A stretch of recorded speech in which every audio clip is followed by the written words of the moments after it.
Sooryavansham film.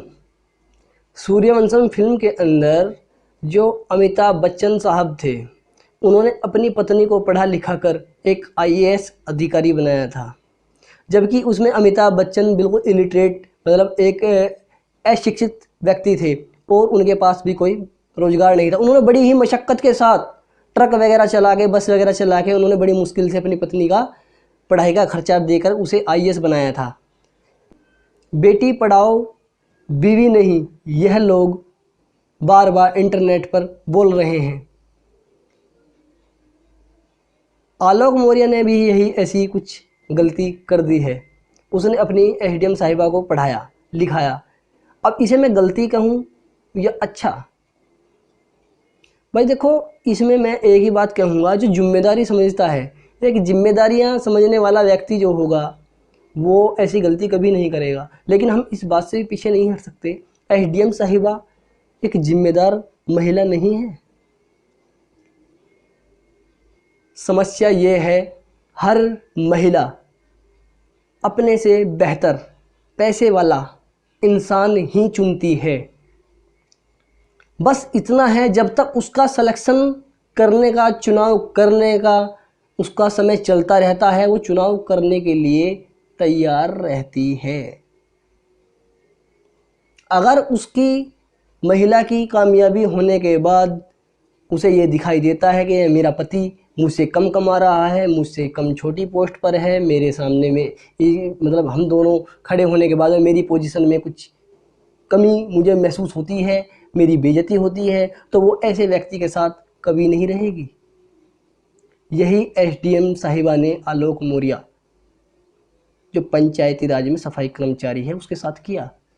जबकि 13 साल तक वो साथ साथ शादी होने के बाद रहे। सन 2010 में शादी होने के बाद भी सन 2023 में जाकर इनका जो है संबंध विच्छेद हुआ, सिर्फ इसलिए कि वो एसडीएम बनी।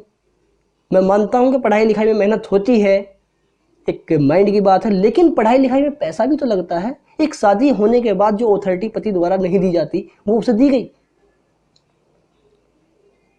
आलोक मौर्य ने घर के बर्तन मांजे, घर की साफ सफाई करी, बच्चों को पढ़ाया लिखाया, उनकी देखभाल करी, लेकिन पत्नी को पढ़ने के लिए प्रयागराज कोचिंग सेंटर में भेजा।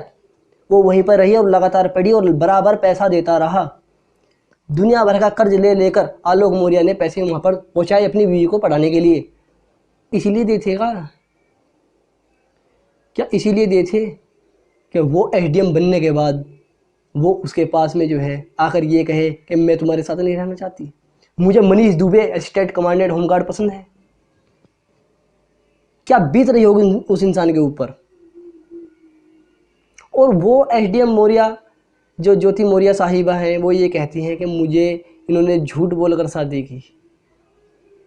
ये झूठे हैं। दलित शब्दों का प्रयोग करने के साथ साथ गाली गलौज करते हुए भी उसने ये कहा कि तुम सभी सफाई कर्मचारी हो, मैं तुम्हारे यहाँ पर नहीं रहना चाहती हूँ। फिर भी वो 13 साल तक रही। क्या वो एसडीएम बनने का ही एक ख्वाब लिए बैठी थी कि जिस दिन मैं एसडीएम बनूंगी उस दिन मैं ऐसा ऐसा करूंगी? तो आप सोच सकते हो भाई, भरोसे का ज़माना आज इस दुनिया में रहा नहीं। विवाह होने के बाद चाहे उसमें लड़की हो या लड़का, कोई भी किसी को धोखा दे सकता है। स्कूल कॉलेजेस में जाकर बड़ी बड़ी डिग्रियां तो हम ले लेते हैं, लेकिन आचरण का वो पाठ पढ़ना भूल जाते हैं। नहीं इस पाठ को कोई पढ़ाता है कि हमें जीवन में अपने परिवार के साथ कैसे बंधे रहना है, कैसे चलना है। कोई गुण इस तरह का नहीं दिया जाता। मैं देख रहा हूँ लड़के लड़कियाँ लिव इन में रह रहे हैं, अपना संबंध विच्छेद करके, शादी खराब कर करके दूसरे पार्टनर के साथ रह रहे हैं, सिर्फ इसलिए रह रहे हैं कि वो हमसे बेहतर है, हम उसके साथ रहेंगे तो उसका पैसे का हम इस्तेमाल करेंगे, जीवन हमारा अच्छा चलेगा, हमारी एक जीवन में एक रुतबे वाली एक लाइफस्टाइल होगी। ये चल रहा है, लेकिन ये नहीं चल रहा कि साथ ही मिलकर हाथ बटाना। अगर मैं 2 पैसे कमा रहा हूँ तो मेरी पत्नी 4 कमाए और वे 6 हो जाएं, ऐसा नहीं है। अगर मैं 2 कमा रहा हूँ तो पत्नी 4 कमाएगी, तो पत्नी जो है 4 नहीं 10 कमाने वाले के चक्कर में लगेगी जभी के जभी। ये चीज़ आज प्रूफ हो चुकी है। और कोई ये मेरी वीडियो देखने के बाद ये कहने लगे कि भाई ये तो एक महिला ने कर दिया, तो क्या पूरे समाज में यही चल रहा है? कितने ही ऐसे मामले हैं जो न्यायालय में लंबित पड़े हुए हैं, जाकर देखिए आप। सरकार कुछ नहीं कर पाती, एडवोकेट्स उलझा के रखते हैं, चाहे लड़का हो या लड़की हो। मैं दोनों पक्ष की बात करता हूँ, एक पक्ष की बात नहीं करता मैं। कुछ लोगों की सोच पढ़ लिखने के बाद भी एक ऐसी जाहिल वाली उनकी सोच है जिसकी कोई मैं कल्पना भी नहीं कर सकता। जानबूझकर मामला खराब करते हैं, रहना नहीं चाहते एक दूसरे के साथ। क्यों? कि हमारे उनके साथ में बैठने के बाद हमारी पोजीशन खराब होती है। पोजीशन जब खराब नहीं हुई जब 13 साल तक उस सफाई कर्मचारी के द्वारा कमाया हुआ पैसे से रोटी खाई है सुबह शाम। बताओ, अगर तुम्हें ये बात पहले पता लगी थी, एसडीएम मौर्य साहब, मैं जानता हूँ कि किसी ने अगर ये धोखेबाजी से ये शादी आपकी करा दी थी, जिस बात को आप 13 साल बाद कह रही हो कि वे जो मेरे पति हैं वो एक ग्राम विकास अधिकारी होने का दावा करते थे और वो निकले सफाई कर्मचारी, क्या इस बात का आपको पहले नहीं पता था? आपने कोई वीडियो शूट करके डाला था, लगभग मैं पुराना वीडियो है काफ़ी, आप एसडीएम शायद बनी नहीं होंगी उस टाइम पे। उसमें क्लियर आपने ऐसी ऐसी गंदी भाषाओं का प्रयोग किया है। क्या मतलब है इन चीज़ों का? लोग पढ़ाना बंद कर देंगे अपनी बहन बेटियों को, अपनी पत्नियों को। सन 90 अगर आज आ जाएगा, ये जो तुम कर रहे हो ना, ये अच्छी बात नहीं है।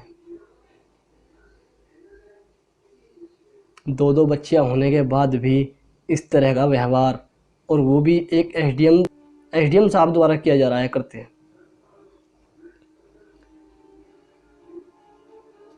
गवर्नमेंट जो है ना, सिर्फ तमाशा देखना जानती है, काम करना नहीं। ये चीज़ें मैं देख रहा हूँ और समझ भी रहा हूँ।